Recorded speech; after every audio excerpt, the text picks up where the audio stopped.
El buscador es lo buscado. Negación de la condición de entidad. Una vez, durante el transcurso de una sesión, Maharaj explicaba por qué la muerte es algo traumático y terrible para las personas en general, mientras que para él es algo muy esperado, puesto que significaría la libertad de las limitaciones que el fenómeno del cuerpo impone de manera intuitiva y no solo verbalmente, y se acepta con la más profunda convicción y la más perentoria inmediatez. Y si se acepta con la más profunda convicción y la más perentoria inmediatez, no será necesario ningún otro conocimiento. Tal comprensión no es cuestión de tiempo, antecede de hecho al concepto de tiempo, y cuando tiene lugar sucede en forma repentina, casi como un sobresalto de aprehensión atemporal.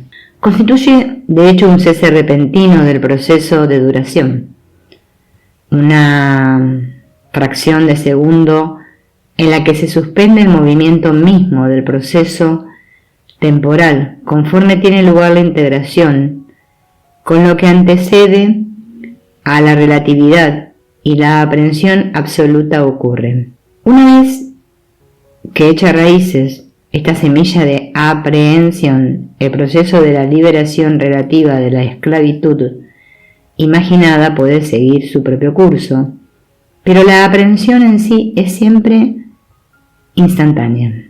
La palabra clave en el proceso hacia la comprensión de lo que digo es espontaneidad. La manifestación del universo entero es como un sueño, el sueño cósmico, semejante en todo al sueño microcósmico de un individuo. Todos los objetos son objetos soñados, apariencias en la conciencia. Trátese del sueño que se origina en forma espontánea como un ensueño personal cuando alguien duerme, o del sueño viviente que es la vida en la cual todos somos soñados y vividos. Todos los objetos, todas las apariciones son soñados en la conciencia por los seres sensibles. Los seres sensibles, en consecuencia, son a la vez personajes dentro de un sueño y durmientes que sueñan. No hay un soñador individual como tal. Cada sueño del universo ocurre en la conciencia, la cual se aloja en un aparato psicosomático particular, que es el medio a través del cual tiene lugar la percepción y la interpretación, y el cual es considerado erróneamente una entidad individual. En el sueño profundo no hay sueños y por consiguiente tampoco universo. Solo cuando operas con la mente dividida es que existes en forma separada de los otros y del mundo.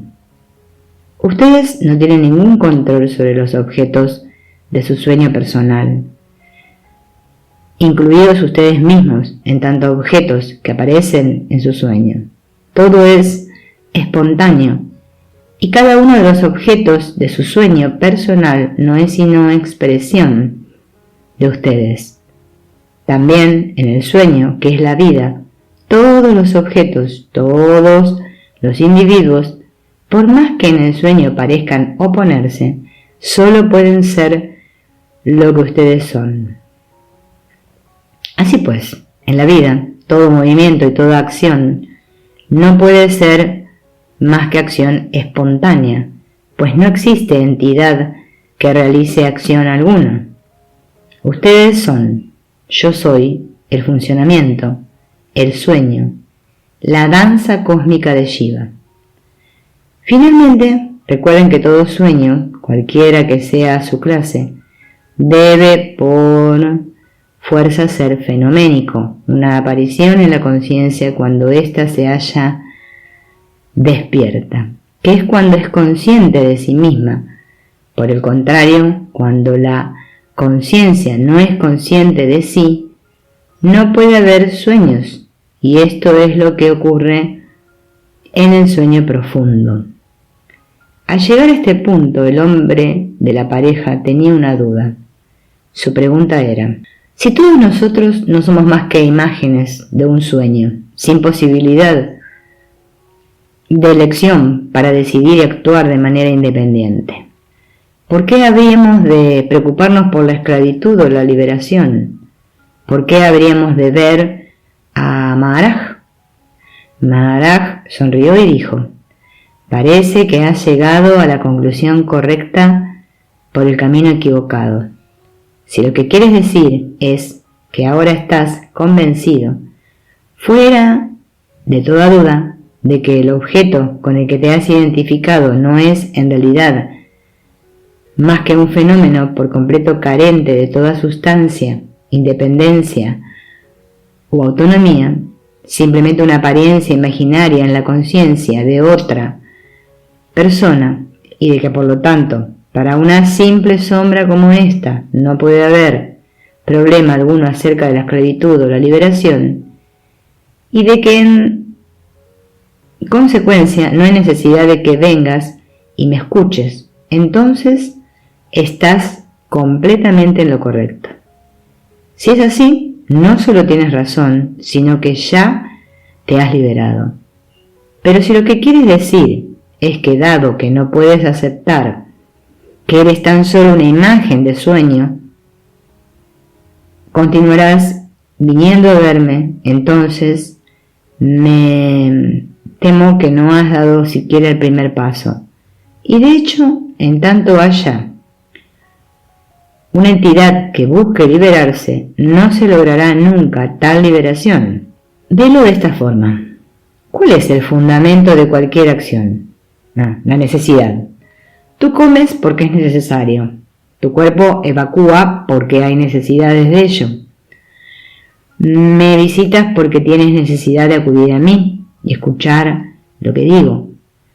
Cuando hay necesidades, la acción se sigue de manera espontánea, sin la intervención de ningún actor.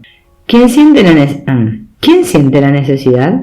La conciencia, desde luego, experimenta la necesidad de mediación del aparato psicosomático. Si piensas que eres este aparato, ¿no se trata acaso de una identificación equivocada que toma el peso de la esclavitud y busca la liberación? Pero en realidad el que indaga, el buscador, es lo buscado. Una calma absoluta reinó en la habitación, mientras cada uno reflexionaba sobre las palabras de Maharaj.